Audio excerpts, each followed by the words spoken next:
Hey up everyone, right, got a bit of an artifact update. I thought I'd do a few artifacts rather than chucking them into the main videos. So, the horseshoe. It's been in 4 days now, the electrolysis thing. So, let me have a look. I should try and do this without dropping everything. Let's turn that off.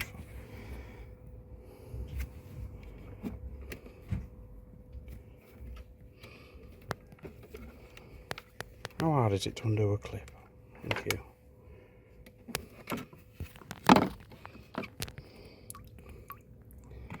Well, there's certainly some change.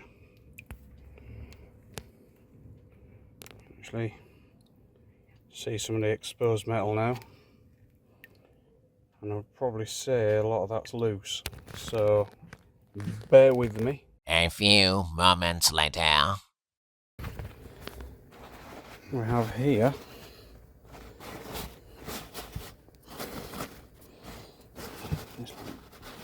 pass the parcel this. Come on.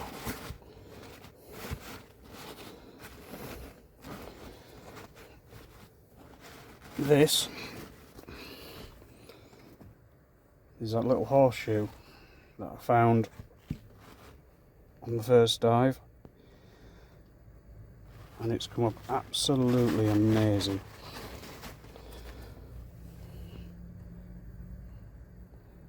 You can see how the metal's deteriorated. It almost looks like wood. Had this in electrolysis for about 4 days, and then the crud and encrusted crap just fell straight off it. But what's unusual is that hook, well, spike bit there, that's where my finger is, because that would be the top where the toe clip is, and them two bits bend down. One side's different to the other. Was that for grip? It's definitely not concretion, because when you look at the grain of the metal, it bends down. So I don't know. I've got an approximate date of possibly 1700s for this, but if anybody knows any better than me, which probably people do, let me know. Next thing we've got is a bit of wire. Now, not a massively extraordinary thing, but this appears to be the same type of wire that we found a little bit further down the river. A coil of it, which aren't too far from what I think are river pontoons. So, what was this doing there? Obviously something's been lifted or pulled, but there are bits of this wire all over the bed of the river. So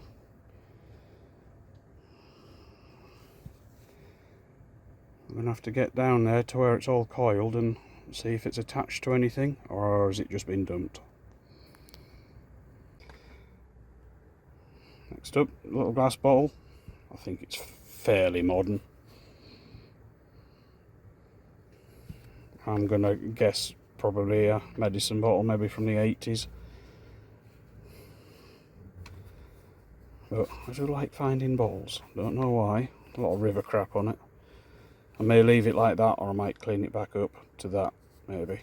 We'll see. You can see where the bottom was on the riverbed, and all that was been exposed to the river itself.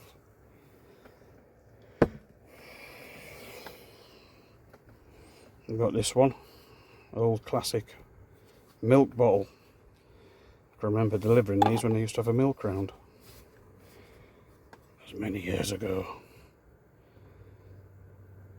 And it's got Salmon Dairies there, SD, and Ripon. I don't think people would go to that bother and expense now of having purpose-made bottles. What we also have, and this is my favourite one, another milk bottle. It's actually got Littlethorpe Ripon on it, and that's where the dairy was in Littlethorpe. Because I can remember on my milk round, we'd go load up there on a morning and we'd take all the empties back. So yeah, it's an in my lifetime history, this one. But then we have this. Now this is weird. Oh. With this one, I'm not so sure. Looks like there was a spout or something there. And this could have had a bung or something, could have been to close that off. Maybe. We also have, which is part of the same thing, the handle for it. You can see there it's got a serrated top, which matches these. And they do loosely, and the right way around, seem to match up on that brake. So obviously, pouring vessel of some description. Could it be a kettle? Could that be what the K stands for? In fact, I've just noticed there's writing on that. I'll be back. Okay, I've cleaned it up a bit and it says K's patent. I have a clue to what it is now. Right, I'm going to clear off, I'm going to go look that up. See if I can find any information on it and work out what it is. I'll be back.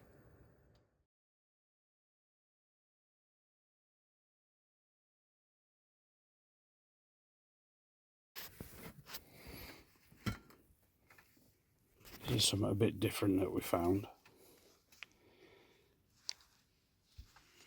It's a little handmade clay pot. I wouldn't be surprised if it's from some little kids made in school. And somehow it's ended up in the canal. No, not the canal, the river. On the base, I can't quite make it out.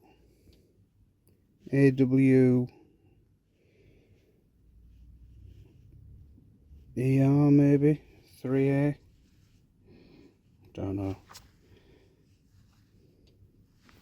It's quite sad that ended up in the river, lost for however long. This is I don't know what we'll do with it yet, but I think this is the keeper. Unless I could find the owner. How cool would that be? Yeah. You're not going in the bin.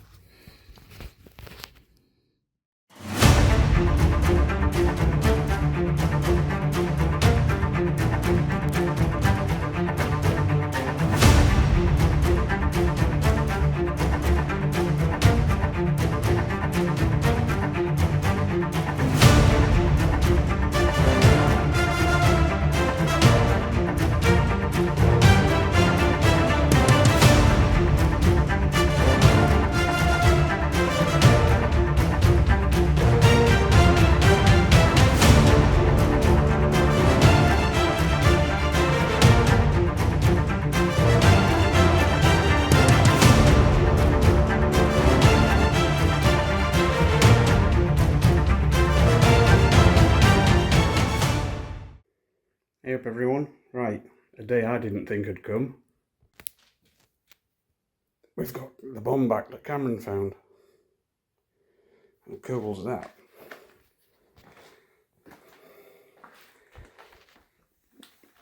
When he found it, it didn't have this hole in, so I had the Navy's put a small charge to crack it open, see what was inside. I was told it was live, but whether it was or not, I don't know. But how cool's that? Certainly not every day you can say you've got a bomb in your parents' kitchen.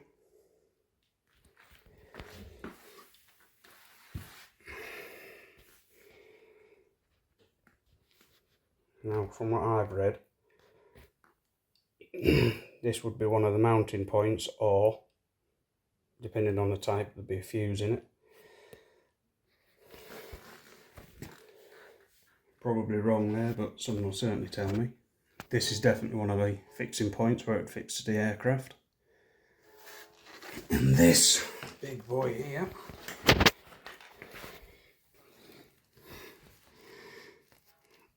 is where the detonator fuse would be.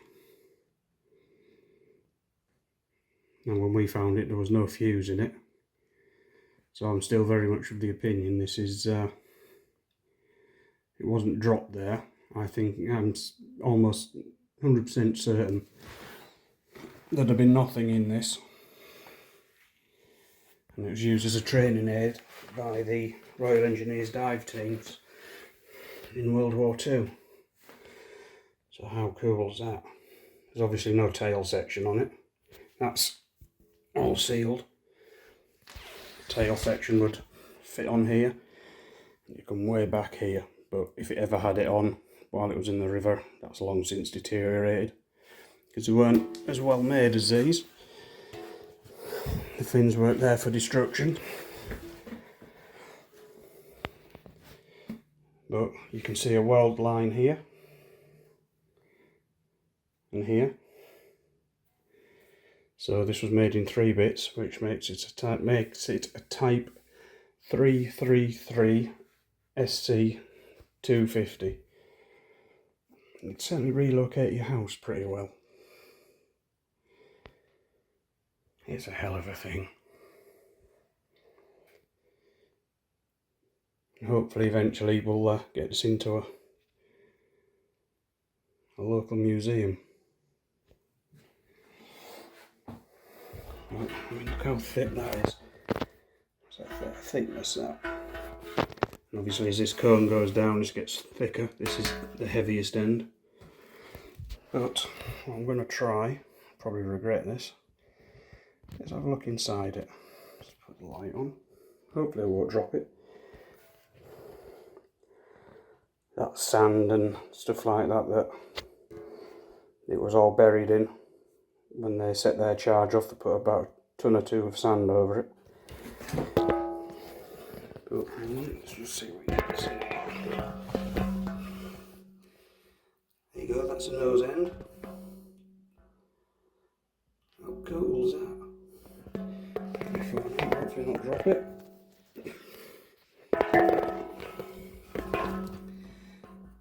And that's the arse end of it.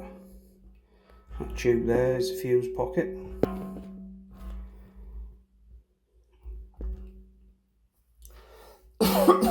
That is seriously cool.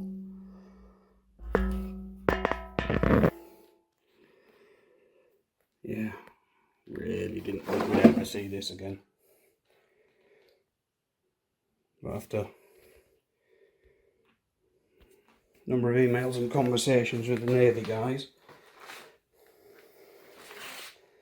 they had to x-ray it, make sure everything was safe, clean it out internally. Well, that's what they told me. And now we've got it back. How cool. I mean, sat on that trolley is pretty much how Cameron found it. Similar orientation anyway. Yeah, cool. Very, very cool. So, the bomb. Still not found somewhere to send it to, but I'll get on that. But it turns out, from what I've been told, I've personally been condemned by, shall we say, a local person, I won't mention names, for finding the bomb. Although it wasn't me that found it, but nonetheless, you know, I won't take that away from Cameron. But yeah, apparently we should have left it alone in the river, because it's been there all these years and done nothing. We shouldn't have reported it. It wasn't hurting anyone. Okay. And it is my fault that the Navy set that charge off and killed a load of fish in the river. That is personally my fault, apparently. Well, if we ever find another bomb, I will have a word with the fish and ask them to evacuate, because God forbid I kill more fish, because apparently I killed them. Yeah, the ignorance of some people, eh? But I'd do the same again. I'd do it 1,000 times over. So anyway, I hope you've enjoyed this little update. I've got loads of more footage to do. I'm just struggling to get them all put together and put out, but please bear with me, Nathan. There's plenty more stuff to come of us diddling about in the river. So yeah, if you've got this far, please like and subscribe to the video. It helps the channel out. Decided we're going to try and grow it as best as we can, but it's a very niche thing that we do. So yeah, well, there you go. Thank you very much for watching.